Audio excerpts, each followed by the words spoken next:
آیت اللہ علی خامنئی صاحب کو ایک سیکیور لوکیشن پر ایران میں چھپا دیا گیا ہے. یہ ایک پریکاشنری میجر ہے. حزب اللہ اور حماس دونوں کو بہت بھاری نقصانات ہوئے، لیکن ابھی تک اسرائیل بالکل بھی غزہ میں سیز فائر کے لیے تیار نہیں ہے. حزب اللہ کے پاس اس وقت وہ میزائل موجود ہیں جہاں وہ اربن سینٹر جو ہے اسرائیل کا، اس کی کسی بھی اسٹریٹجک فیسلٹی کے اوپر حملہ آور اس کو لے کے ہو سکتا ہے.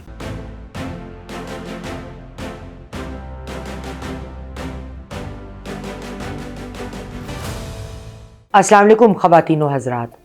مشرق وسطیٰ پہ آج ہم ایک نظر ڈالیں گے. پروگرام یاسمین کی بیٹھک اور چینل باغی ٹی وی. نصر اللہ کی شہادت کہیں، اسے موت کہیں، وہ حزب اللہ کے لیے ایک ریڑھ کی ہڈی کی شکل رکھتے تھے، اور ان کو میں یہ تو نہیں کہوں گی کہ ناقابل تلافی نقصان ہوا، لیکن میں یہ ضرور کہوں گی کہ ٹائمنگ اتنا غلط تھا یہ تمام جنگ کے ہوتے ہوئے ان کی موت کا، کہ اس وقت جو حزب اللہ کو نقصان ہوا ہے وہ بہت بڑا ہے. ایران کے پریزیڈنٹ نے اسرائیل کو یہ کہا ہے کہ وہ جان بوجھ کر مڈل ایسٹ میں حالات کو اور برے حالات کو ہوا دینا چاہ رہے ہیں، اور ایران کو دھکا دے رہے ہیں کہ وہ انٹروین کرے، وہ انٹرفیئر کرے جو اسرائیل اور حزب اللہ کی لیبنان میں کنفلکٹ چل رہی ہے اس کو لے کر، کیونکہ وہاں جو گروپ ہے حزب اللہ کا اس کو سب جانتے ہیں تہران سپورٹ کرتا ہے.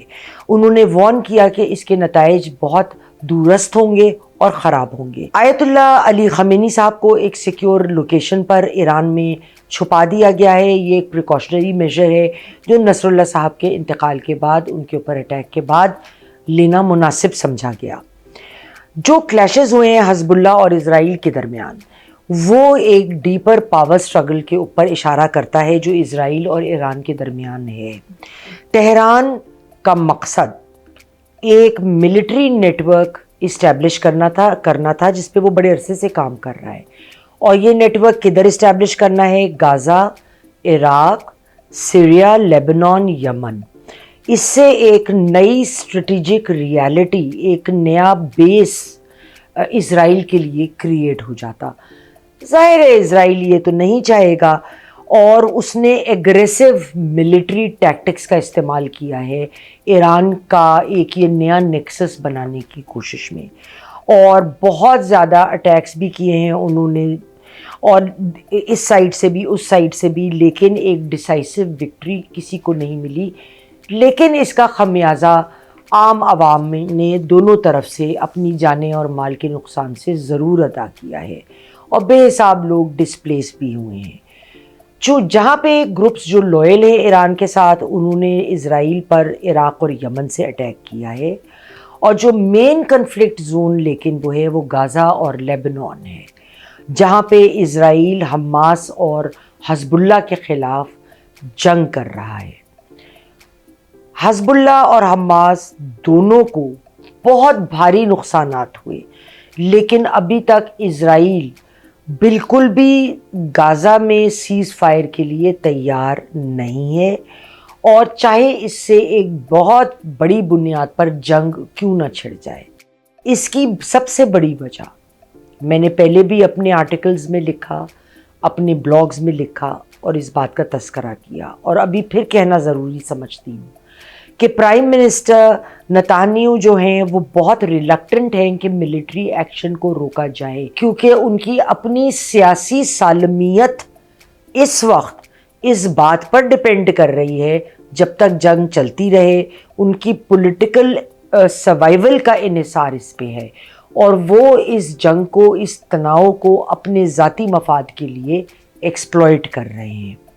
اور مس کیلکولیشنز دونوں جانب سے، ایک غلط قدم، ایک اتنا انچ ہمیں رکنا چاہیے تھا، ہم تو 1 انچ آگے چلے گئے، اس سے ایک آل آؤٹ وار کی صورت بہت آرام سے بن سکتی ہے.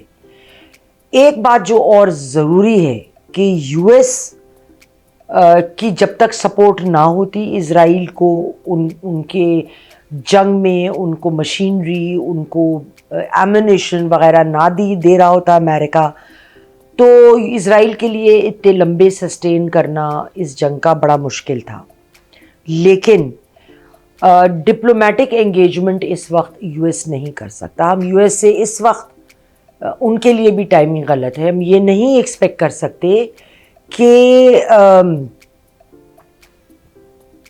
یو ایس کی پالیسی اس وقت ایک دم کوئی اس میں بدلاؤ آئے گا. اس کی وجہ کیا ہے؟ اس کی وجہ یہ ہے کہ نومبر میں یو ایس کے الیکشنز ختم ہوں گے. دونوں ہی پارٹیاں جو بڑی ہیں یو ایس کی وہ بزی ہیں اس وقت اپنے جو معاملات ہیں ان کو سمیٹنے کے لیے, جو ان کے پرابلمز ہیں ان کو لے کے چلنے کے لیے. تو ان کے لیے اس وقت یہ پاسبل نہیں ہے کہ وہ ابھی کوئی ایک دم پالیسی چینج کرے. کانگریس اس لیے بیٹھے کہ جی ہم اسرائیل میں کوئی چینج لانا چاہ رہے ہیں, کیونکہ ظاہر ہے کمالا ہیرس اگر آتی ہیں ان کی اپنی سوچ ہو سکتی ہے, کوئی دوسری پارٹی ہوتی ہے ان کی اپنی سوچ ہو سکتی ہے. تو آخری جو چند ماہ ہوتے ہیں یو ایس پریزیڈنسی میں کسی بھی پریزیڈنٹ کے, اس کو نارملی کہا جاتا ہے lame duck president. I mean okay he is a sitting president but he is like a lame duck. ان کے پاس اختیارات تو ہیں مگر وہ زیادہ اختیار ایسے نہیں لینا چاہتے کہ جس کا اثر ان کے ٹینیور سے آگے تک جائے, کیونکہ وہ دوسرے کا حق ہے, آنے والے کا حق ہے کہ وہ ادھر اپنی رائے کو کیا بناتا ہے. اب حزب اللہ جو ہے وہ اپنی بقا کے لیے لڑے گا اور لڑ رہا ہے, اور ایران جو ہے اس کا خیال ہے کہ اسرائیل کو سرکل کرنے کا جو پروگرام تھا وہ کسی نہ کسی حد تک ظاہر ہے سکسیسفل ضرور ہوا ہے. تبھی ایران جو ہے اسرائیل جو ہے اتنی بری طریقے سے ریئیکٹ بھی کر رہا ہے, اور جو ان کا پیلسٹینین الائی ہے حماس اس کو بھی بہت جھٹکے لگے ہیں, لیکن جس سے ان کو ریکور کرنے کے لیے بھی سالوں لگیں گے.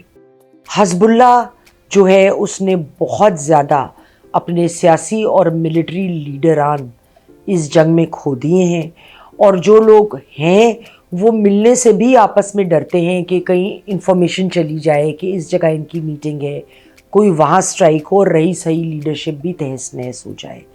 لیکن یہ سمجھنا کہ حزب اللہ کی پیٹھ ٹوٹ گئی یا وہ بالکل ہیلپ لیس ہیں کیونکہ نصر اللہ کا انتقال ہو گیا, تو یہ بھی غلط ہوگا.